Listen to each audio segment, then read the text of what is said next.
আমার মা হওয়ার গল্প, ষষ্ঠ পর্ব। অ্যানোমালি স্ক্যানের কথা বলেছিলাম গত পর্বে।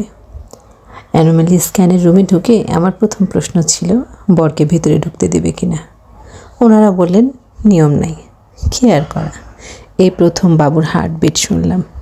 ওজিএসপিতে কয়েকবার সোনোগ্রাফি করিয়েছি, কিন্তু ওদের ওই হার্টবিট লাউড স্পিকারে দিয়ে শোনানোর সিস্টেম নেই, ছিল না হয়তো লাউড স্পিকার, মানে স্পিকার হয়তো বা। এখানে প্রথম হার্টবিটটা শুনেছিলাম বাবুর। বললাম জেন্ডার বলেন আপনারা? বলল বুঝতে পারলে বলে দিব। অনেকক্ষণ চেষ্টা করেও বুঝতে পারলো না। বাবু ওই সময় আড়াআড়ি পজিশনে ছিল বলে আমার জেন্ডার জানা হলো না। তবে আলহামদুলিল্লাহ সব ভালো আছে এটা জানলাম। ডাক্তার দেখায় বাসায় গেলাম, ভালোই চলছিল সব। হঠাৎ 27 সপ্তাহে একদিন বেশ অনেকখানি পানি লিক করলো। ম্যাক্সি ভেজে গেল আমার। সেদিন শুক্রবার ছিল, কিন্তু বড় একটা কাজে বাইরে গিয়েছিলেন। সারাদিন শুয়ে রইলাম বাম কাত হয়ে। টেনশন আবারও বাড়ল। মাত্র 27 সপ্তাহ, এখন যদি কোনো সমস্যা হয় বাচ্চা সারভাইভ করতে পারবে না। পরের দিন ডাক্তারের কাছে গেলাম। উনি আশ্বস্ত করলেন পানি ভাঙেনি, সব ঠিক আছে আলহামদুলিল্লাহ। তাও মনে ভয়। আম্মুকে সব বললাম। সে জানলো এখন আমার প্রেগনেন্সির কথা। আম্মু ঢাকা আসলো 2-3 দিনের মাথায়। 1 সপ্তাহ থেকে গেল, সবই ভালো ছিল। এরপর 31 সপ্তাহের দিকে হঠাৎ শ্বাসকষ্ট, ভয়াবহ সাফোকেশন হতো। সন্ধ্যার দিকে হঠাৎ করে মনে হলো যে নিঃশ্বাস নিতে কষ্ট হচ্ছে। দরজা জানলা সবই খোলা ছিল, যেহেতু গরমের দিন আর বৃষ্টি হচ্ছিল।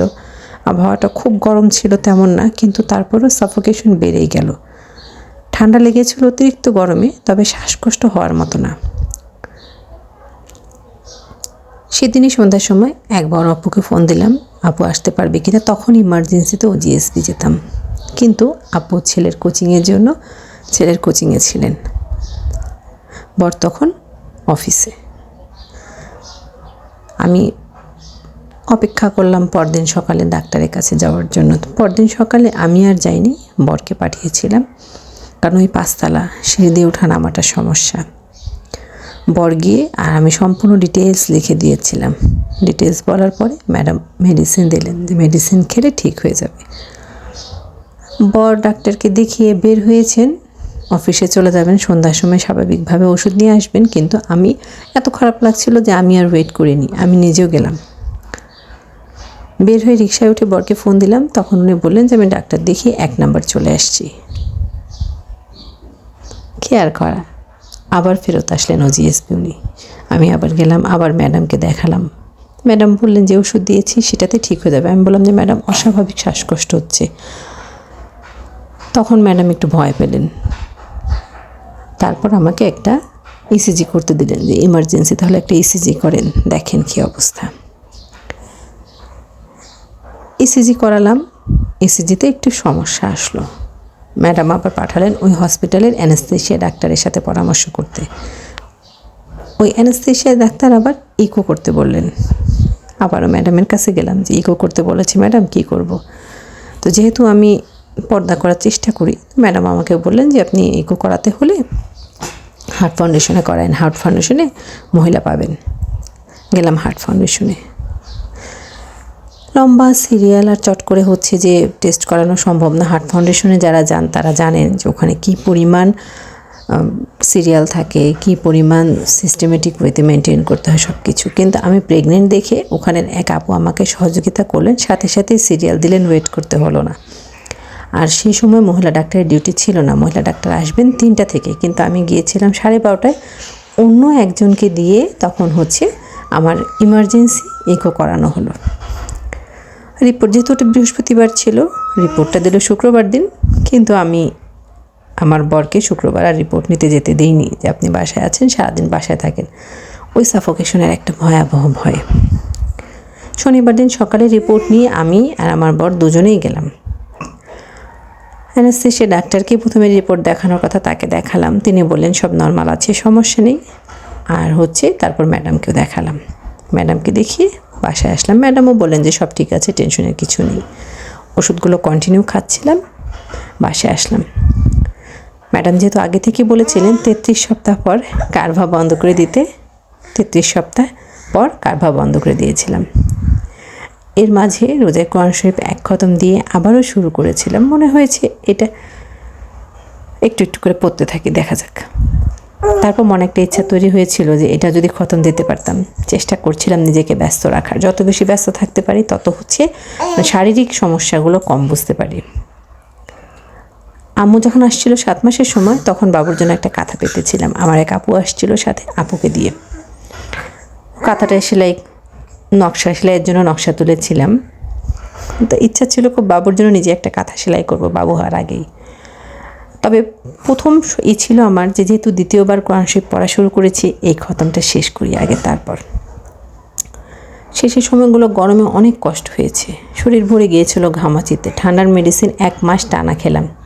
সব মিলে শেষে এত কষ্ট হচ্ছিল যে ভেবেছিলাম 36 সপ্তাহ শেষ হলে সিজার করাবো। ডাক্তারের ক্লিয়ারেন্স ছিল যেহেতু। ওজিএসবি হসপিটালে যখন ইসিজি করাতে গিয়েছিলাম দোতলায়, তখন ওখানকার পরিবেশ দেখেছিলাম আমি। তো আমার কাছে বেশ অপরিচ্ছন্ন, নোংরা লেগেছিল পরিবেশ ওখানকার। তাই আমার মন টানছিল না ওখানে সিজার করাতে, কারণ যদি পরিবেশ নোংরা হয় তাহলে ইনফেকশনের একটা ভয় থাকে। আর একটা বিষয় হচ্ছে ওজিএসবি হসপিটালে লিফট নেই। এটা ওজিএসবি মিরপুর 1-এ যেটা, সেটার কথা বলছি, 13 নম্বরের কথা আমি জানি না। তো মিরপুরে 1 নম্বরে মাজার রোডে একটা হসপিটাল আছে, মিরপুর ম্যাটার্নিটি হসপিটাল। এটার কথা শুনেছি অনেকের কাছে, দেখতে গেলাম। বেশ পরিচ্ছন্ন আর সুন্দর পরিবেশ ওটার। ওখানে সিজারের সিদ্ধান্ত নিলাম। 36 সপ্তাহ শেষে আম্মু আসলো। এর মাঝে আলহামদুলিল্লাহ আমার দ্বিতীয়বার কোরআন শরীফ খতম দেওয়া হলো, আর বাবুর জন্য কাঁথা সেলাইও শেষ করে ফেললাম। ডাক্তারের কাছে গেলাম লালকুঠিতে। ঠান্ডা দেখে বললেন যে ঠান্ডা থাকলে ওটি সম্ভব না, আর কিছু টেস্ট দিলেন। এসব দেখে অ্যানেস্থেশিয়া ডাক্তার সার্জারি এর প্রস্তুতি নেন। তো অ্যানেস্থেশিয়া ডাক্তার এই টেস্টগুলোর আপডেট চান একদম, সার্জারির 15 দিনের মধ্যেকার। তো সেভাবেই আমাকে বলে দেওয়া হলো, আমি সেভাবে করে টেস্টগুলো করলাম। কারণ আমার যেহেতু সিদ্ধান্ত ছিল 36 সপ্তাহ শেষেই সিজার করাবো। কিন্তু রিপোর্টগুলোতে ইউরিন ইনফেকশন আসলো অনেক। বাবুর ওজন আসলো 2200 গ্রাম, কম, মিনিমাম 2500 গ্রাম থাকা উচিত। অ্যান্টিবায়োটিক শুরু করা হলো। সিদ্ধান্ত ছিল 28 জুন সার্জারির। বর বলেছিলেন কেমন একটা তারিখ, মাসের শুরু বা শেষ হয়, এমন কিছুই না। আল্লাহ পাক হয়তো শুনেছিলেন ওনার কথা। ঠান্ডা আর ইউরিন ইনফেকশনের জন্য 1 সপ্তাহ পিছানো হলো সার্জারি। এর মধ্যে কিন্তু আমরা বাসাও শিফট করে ফেলেছিলাম। বাসা শিফট করেছিলাম যাতে আমার বারান্দায় রোদ থাকে, বাবুর যেন রোদ লাগাতে সমস্যা না হয়।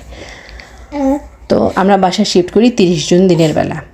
শিফট করার পর সেদিন রাত থেকে হঠাৎ করে প্রচণ্ড পেট ব্যথা। রাতে নামাজ পড়লাম খুব কষ্টে। রাতেই বরকে বললাম হসপিটালে যাব, ব্যথা সহ্য হচ্ছে না। ব্যথা যেহেতু কমছে বাড়ছে, তাই বর বললেন যে আল্লাহ ভরসা ঘুমাও, সকাল সকাল বের হবে ইনশাল্লাহ। বাবুর জন্য কাঁথা, বেসিক কিছু প্রয়োজনীয় জিনিস সব অনলাইন থেকে কিনেছিলাম। ওসব ধুয়ে রেডি করে রেখেছিল আম্মু আর বাবুর বাবা। ব্যাগ আগে থেকে গোছানো ছিল। হসপিটালে গেলাম, পরে অ্যাডমিট নিল। ডাক্তার দেখে আল্ট্রাসাউন্ড দিলেন বাবুর ওজন দেখতে। ওজন আসলো 2400 গ্রাম, যা দেখে ডাক্তার ওয়েট করতে বললেন। স্ট্যান্ডার্ড ওজন 2500 গ্রাম ধরেন ওনারা। কিন্তু আমার ব্যথা দেখে বললেন আজকের দিনটা যাক। বাবুর লাংস ম্যাচিউরিটির ইঞ্জেকশন দিলেন, এটার 2টো ডোজ 12 ঘন্টা পর পর। সিদ্ধান্ত হলো পরের দিন সিজারের। আমরা যেহেতু কেবিন পেয়ে গেছিলাম, তাই আর বাসায় ফিরিনি, ওখানেই ছিলাম। হাতে ক্যানুলা করে সেদিন একটা স্যালাইন দিল, অ্যান্টিবায়োটিক ওষুধ বন্ধ করে। আমরা কিন্তু এখনও জানি না আমাদের কি বাবু হবে। পরের পর্বে বাবু হওয়া আর আমার সিজারের অভিজ্ঞতা নিয়ে বলবো ইনশাআল্লাহ।